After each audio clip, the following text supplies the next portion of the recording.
Assalamualaikum warahmatullahi wabarakatuh. Alhamdulillah wassalatu wassalamu ala Rasulillah wa ala alihi wa sahbihi wa mawalah wa la hawla wa la quwwata illa billahi wa ba'du. Alhamdulillah, segala puja dan puji hanya milik Allah subhanahu wa ta'ala. Salawat dan juga salam kita hadiahkan kepada Rasul kita Nabi besar Muhammad sallallahu alaihi wa ala alihi wasallam. Ma'asyiral muslimin yang dimuliakan Allah subhanahu wa ta'ala, alhamdulillah di pagi hari ini kita bisa duduk kembali di Masjid Nidaul Ilmi. Salawat dan juga salam kita hadiahkan kepada Rasul kita Nabi besar Muhammad sallallahu alaihi wasallam. Dan pembahasan di pagi hari ini kita akan membahas tentang tempat-tempat dan waktu-waktu yang kita dilarang melaksanakan solat di tempat dan waktu tersebut. Apa saja tempat-tempat yang tidak boleh kita melakukan solat di situ, dan apa saja waktu-waktu yang kita juga dilarang solat di situ. Ma'asyiral muslimin yang dimuliakan Allah subhanahu wa ta'ala, kita tahu bahwa solat itu adalah silatun bainal abdi wa rabbih. Dia adalah hubungan antara hamba dengan Rabbnya. Artinya solat itu adalah ibadah yang spesial bagi seorang muslim, karena disitulah seorang muslim bisa berhubungan langsung dengan Allah subhanahu wa ta'ala. Karena Al-Quran mengatakan bahwa hakikat solat itu sebenarnya kita sedang berjumpa dengan Allah. Alladzina yadhunnuna annahum mulaqu rabbihim. Ketika Allah subhanahu wa ta'ala berbicara tentang orang-orang yang khusyuk dalam solat, maka Allah subhanahu wa ta'ala katakan mereka adalah orang-orang yang yakin. Alladzina yadhunnun, orang-orang yang yakin annahum mulaqu rabbihim, bahwa mereka sedang berjumpa dengan Rabb mereka. Nah, tentu berjumpa dengan Allah subhanahu wa ta'ala diperlukan tempat-tempat yang baik dan waktu-waktu yang tepat. Makanya kemudian juga para ulama membahas ada tempat-tempat yang tidak layak seseorang solat di situ, dan ada waktu-waktu juga yang dilarang seseorang solat di waktu itu. Yang pertama, tempat yang tidak boleh solat di tempat itu adalah al-mazbalatu, solat di tempat sampah. Karena bagaimanapun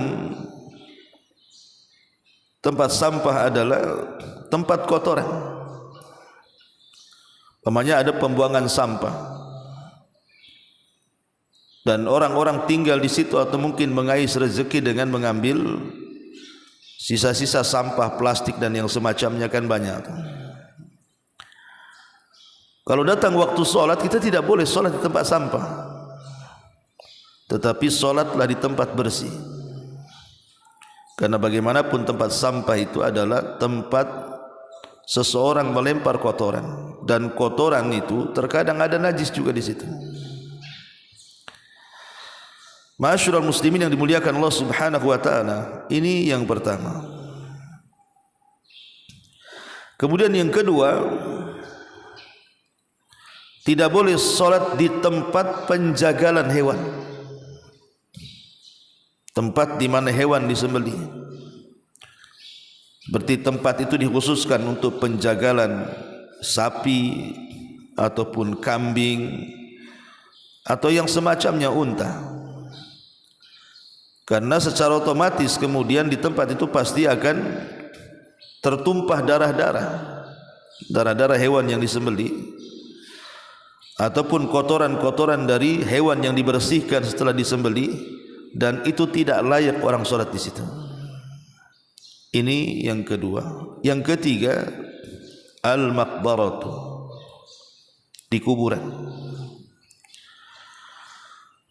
Seseorang tidak boleh sholat di kuburan. Maksudnya sholat di kuburan ini adalah sholat yang dzatur ruku'i was sujud, sholat yang punya ruku dan sujud. Adapun sholat yang tidak ada ruku dan sujud seperti sholat jenazah boleh, enggak masalah. Karena di zaman Nabi SAW ada seorang wanita yang suka menyapu masjid. Wanita hitam, berkulit hitam yang menyapu masjid. Allah Subhanahu wa ta'ala takdirkan dia meninggal, Rasul tak tahu. Baru Rasul mengetahui meninggalnya wanita yang suka membersihkan masjidnya itu, dihabarkan oleh para sahabat. Rasul marah dan mengatakan, kenapa kalian tidak umumkan kepadaku, tidak beritahu aku bahwa dia sudah meninggal? Sahabat mengatakan, kami takut mengganggumu wahai Rasul. Maka Nabi SAW mengatakan kepada para sahabat, kalau begitu tunjukkan kuburnya. Maka Rasul pun kemudian datang ke kuburan wanita itu. Kemudian Nabi SAW sholat di depan kuburan. Ya tentu menghadap kiblat. Lah sholat yang dilakukan Nabi SAW ini bukan sholat yang memiliki ruku dan sujud. Sholat jenazah kan berdiri saja, hanya takbir 4 kali kemudian salam kan gitu. Tidak ada rukunya, tidak ada sujudnya. Maka tidak ada masalah kalau sholat jenazah. Ma'asyiral muslimin yang dimuliakan Allah Subhanahu wa ta'ala, termasuk juga masjid yang ada kuburnya di situ. Kalau di dalam masjid itu ada kubur, maka tidak boleh sholat di situ, karena Rasul sallallahu alaihi wasallam melarang di dalam hadisnya yang sangat masyhur, la'ana an-nabiy sallallahu alaihi wasallam man ittakhadal qubura masajid. Nabi sallallahu alaihi wasallam melaknat orang-orang yang mengambil kuburan sebagai masjid. Dan itu diwasiatkan Rasul sebelum wafatnya 5 hari. Beliau mengatakan, la'natullah 'alal yahudi wan nasara alladzina ittakhadhu qubur anbiya'ihim masajid. Laknat Allah kepada Yahudi dan Nasrani yang mengambil kuburan-kuburan nabi mereka dijadikan tempat sujud. Tapi para ulama mengatakan dikecualikan kalau seandainya kuburan itu ditembok, dipisahkan antara bangunan masjid dengan bangunan kuburan, atau ada jalan yang memisahkan antara kuburan dan masjid itu, maka boleh sholat di situ. Bagaimana kalau seandainya kemudian seorang memaksa juga sholat yang ada kuburannya dan tidak ada dinding penghalang atau jalan penghalang? Ini yang jadi khilaf para ulama, apakah sholatnya sah atau tidak. Ada yang mengatakan tidak sah karena larangan itu masuk kepada zat al-ibadah. Tapi ada yang mengatakan sah tetapi haram, karena Rasul melarang tidak boleh sholat menghadap kuburan. Ma'asyiral muslimin yang dimuliakan Allah Azza wa Jalla. Kemudian yang keempat, qari'atut tariq. Tidak boleh sholat di tengah jalan, tabrak nanti. Apalagi jalan macet pula untuk sholat di situ. Jadi tidak boleh sholat di tengah jalan, ataupun di tepi jalan, yang jelas di jalan lah ya, yang membahayakan kita. Yang ngapain juga sholat di jalan? Mungkin lagi buat konten ya, tak tahu juga ya. Tapi buat konten pun bahaya lah kan itu. Ngapain pula buat konten di jalan gitu ya, tabrak nanti. Yang jelas bahwa tidak boleh, karena bisa memadaratkan manusia yang berjalan kaki di situ atau yang berkendaraan di situ. Ma'asyiral muslimin yang dimuliakan Allah Subhanahu wa taala. Tetapi kalau seandainya dalam kondisi darurat, umpamanya masjid ini penuh, akhirnya kemudian sampai keluar, sampai ke jalan umpamanya kan, nah itu lain lagi, ya kan? Itu darurat namanya kan. Maksudnya ini menyengajakan seseorang sholat di jalan raya, itu maksudnya. Tapi kalau darurat karena masjidnya penuh, akhirnya sampai ke belakang, sampai akhirnya ke jalan raya kayak di Mekah itu kan.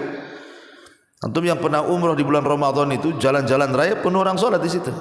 Nah itu tidak ada masalah, ya. Karena memang sifatnya ada kebutuhan dan ada darurat karena membludaknya orang sholat Jumat atau mungkin sholat Id.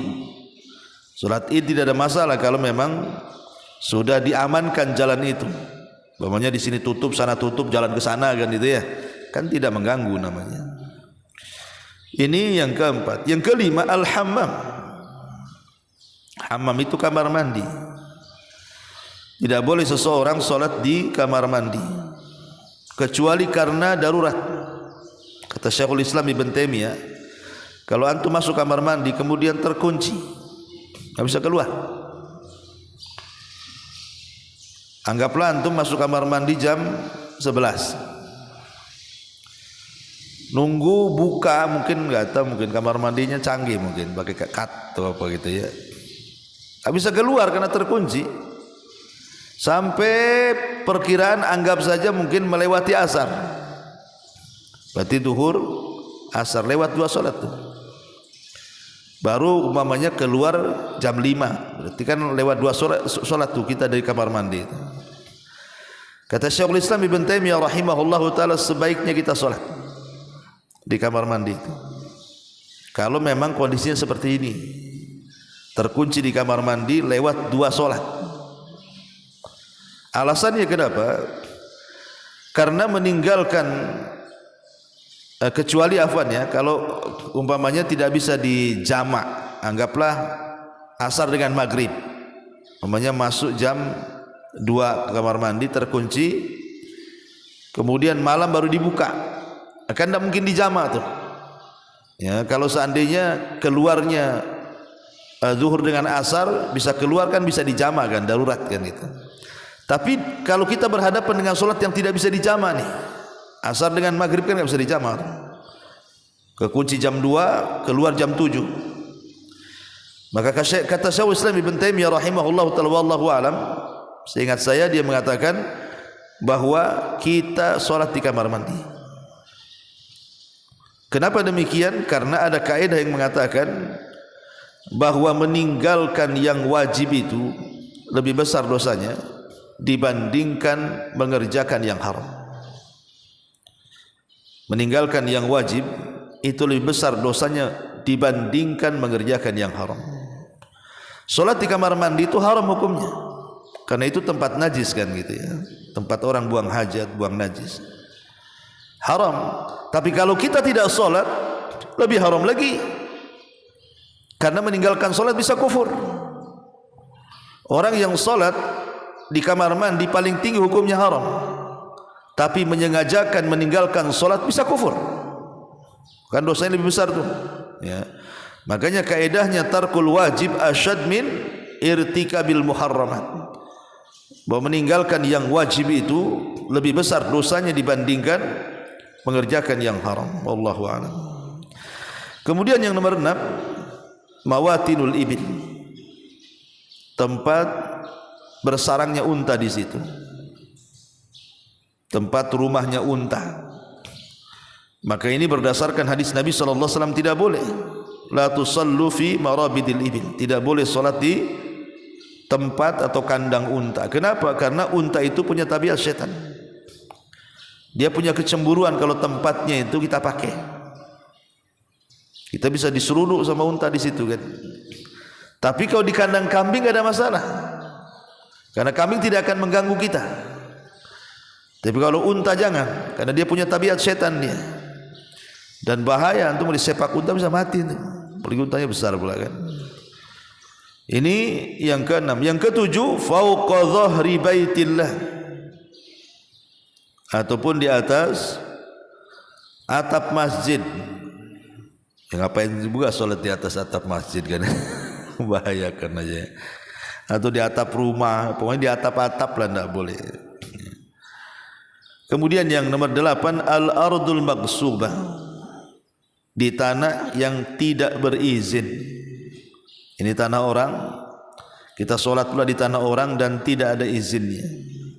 Imam Nawawi rahimahullahu ta'ala menukilkan tentang ijma' kesepakatan haramnya sholat di tanah orang lain tanpa ada izin.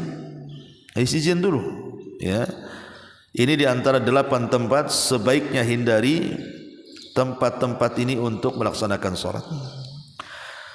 Adapun waktu-waktu yang dilarang melaksanakan sholat adalah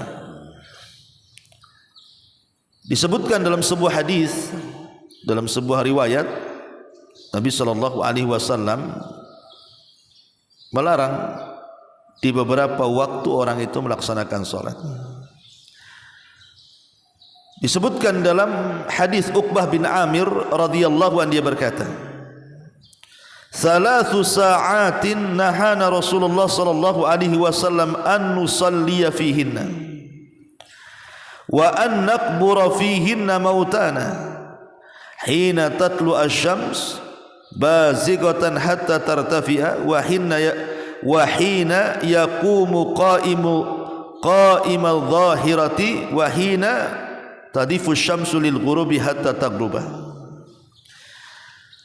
Kata Uqbah bin Amir radhiyallahu anhu, dia mengatakan 3 waktu Nabi SAW melarang kita solat dan menguburkan jenazah. 3 waktu Rasul melarang kita solat dan menguburkan jenazah. Di antaranya adalah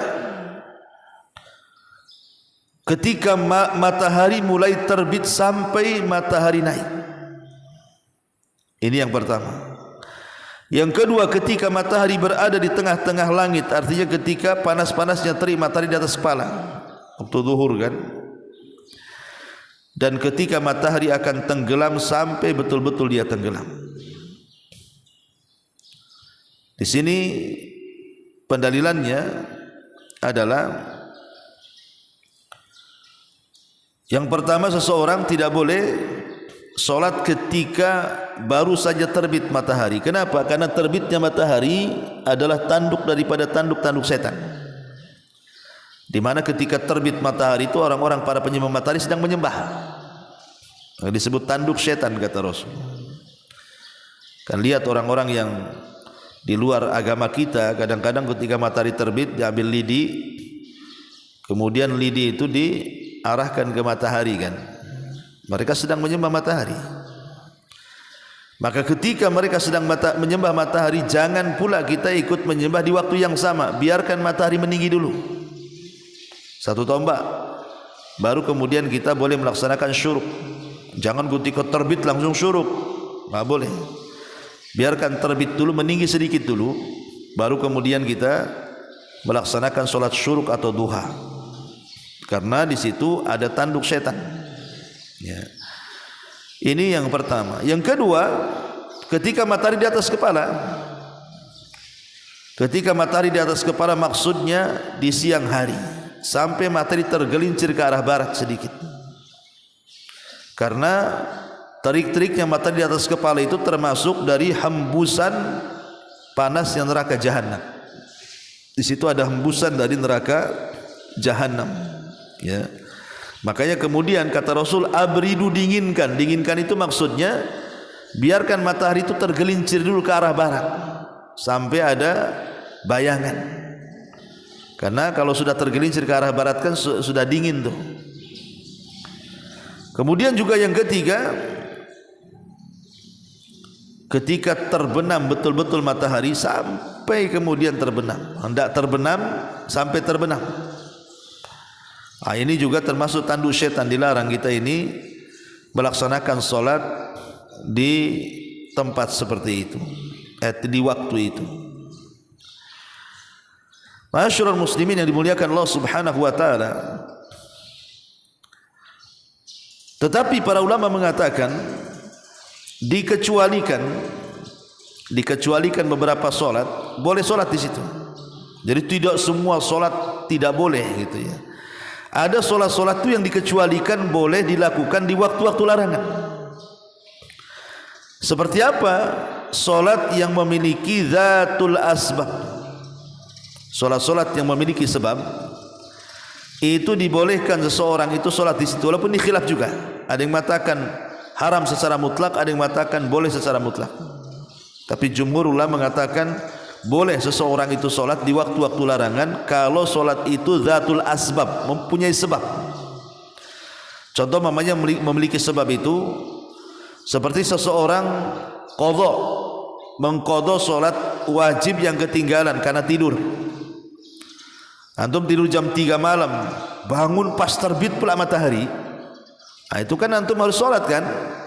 Karena Rasul mengatakan man nama an salatin aw nasiyaha falyusalli idza dzakarahu.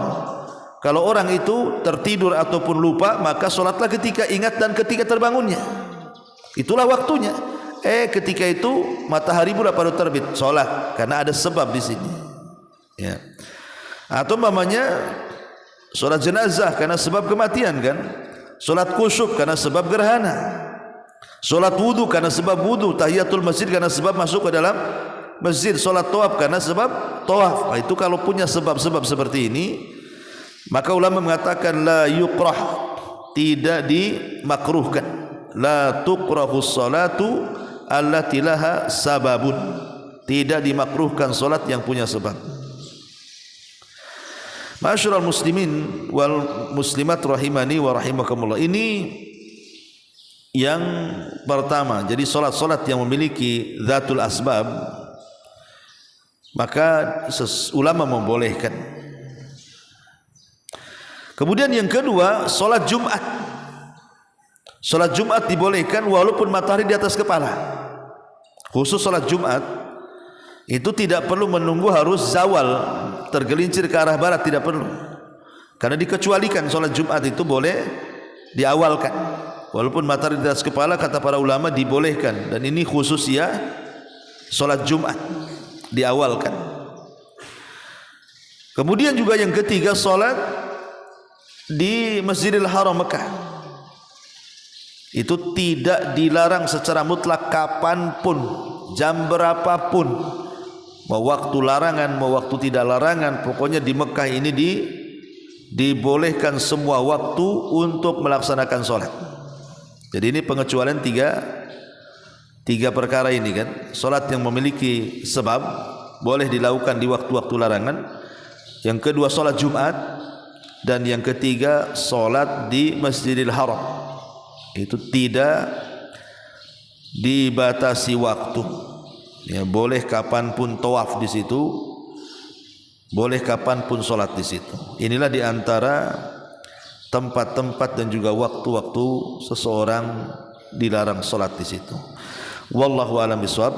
Subhanakallahumma bihamdika asyhadu an la ilaha illa anta astaghfiruka wa atubu ilaik. Allahu taala alam. Assalamualaikum warahmatullahi wabarakatuh.